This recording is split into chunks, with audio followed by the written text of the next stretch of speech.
Hello everyone. Today I'm going to discuss about the standards I've chosen, which are taken from SHAPE, America's National Standards and Grade Level Outcomes for Kindergarten 12 Physical Education.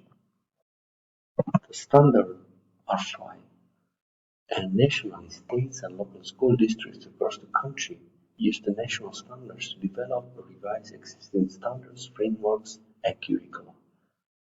Standard number one states that the physically literate individual demonstrates competency in a variety of motor skills and movement patterns. The number two states that the physically literate individual applies knowledge of concepts, principles, strategies, and tactics related to movement and performance. Standard number three, physically literate individual demonstrate the knowledge and skills to achieve and maintain a health-enhancing level of physical activity and fitness. Standard number four, the physically literate individual exhibits a responsible personal and social behavior that respects self and others. Standard number five states that the physically literate individual recognizes the value of physical activity for health, enjoyment, challenge, self-expression, and social interaction. I've chosen standard number four, which states that the physically literate individual exhibits responsible personal and social behavior that respects self and others. I've chosen this standard to be taught in grade number 9. The verbs and nouns linked to the standard are the following. In terms of verbs, I can find exhibits and respect. In terms of noun, I found personal and social behavior. If we want to break the standard down, I can say that learning personal and social behaviors enabling the students to live in a social context. Then I mention self and mutual respect, discipline and consistency.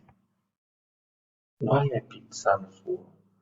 I think that through sport, students should learn how to live their lives in a social context, interacting with others according to given standards and rules. The big ideas behind these standards are mainly three. First one, students should be capable to learn through physical education to be responsible persons within the society. Sport should teach individuals basic rules of living together. Students should be capable to learn how to respect themselves, adopting proper behaviors, and avoiding practices which would harm them. Students should acquire skills and capacities to cope with everyday life and experiences, practices self-discipline and dedication to sport, as well as when playing by rule. What are the skills and capacities which are in the standard? Students should know something about sport ethics and should be able to critically analyze issues in the light of their life. Moreover, should be able to explain and demonstrate strategies to enhance interpersonal skills, analyze and evaluate sport ethics and its translation into society, develop goals and apply strategies to enhance teamwork. Or always in terms of skills and capacities.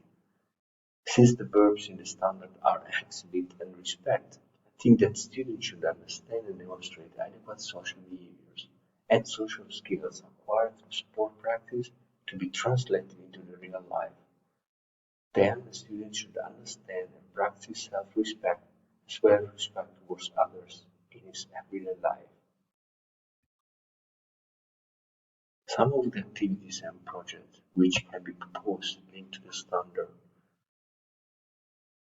If provided online, the activities which should be carried out are the following: research on sport ethics, video lesson or rules connected to a specific discipline on sport, online quiz on sport and diet, group work on social projects.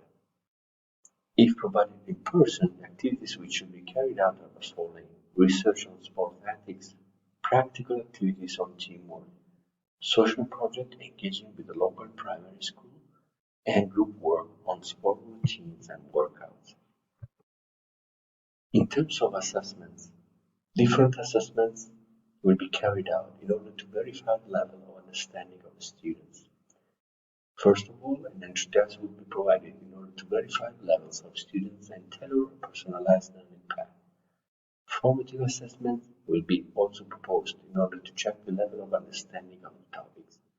Students' presentation will be used whenever students will submit a work. The teacher will assess their levels and some action can be planned. At the end of the unit, summative assessment will be provided to verify the levels achieved by students and to plans for e-teaching or extension. Thank you so much.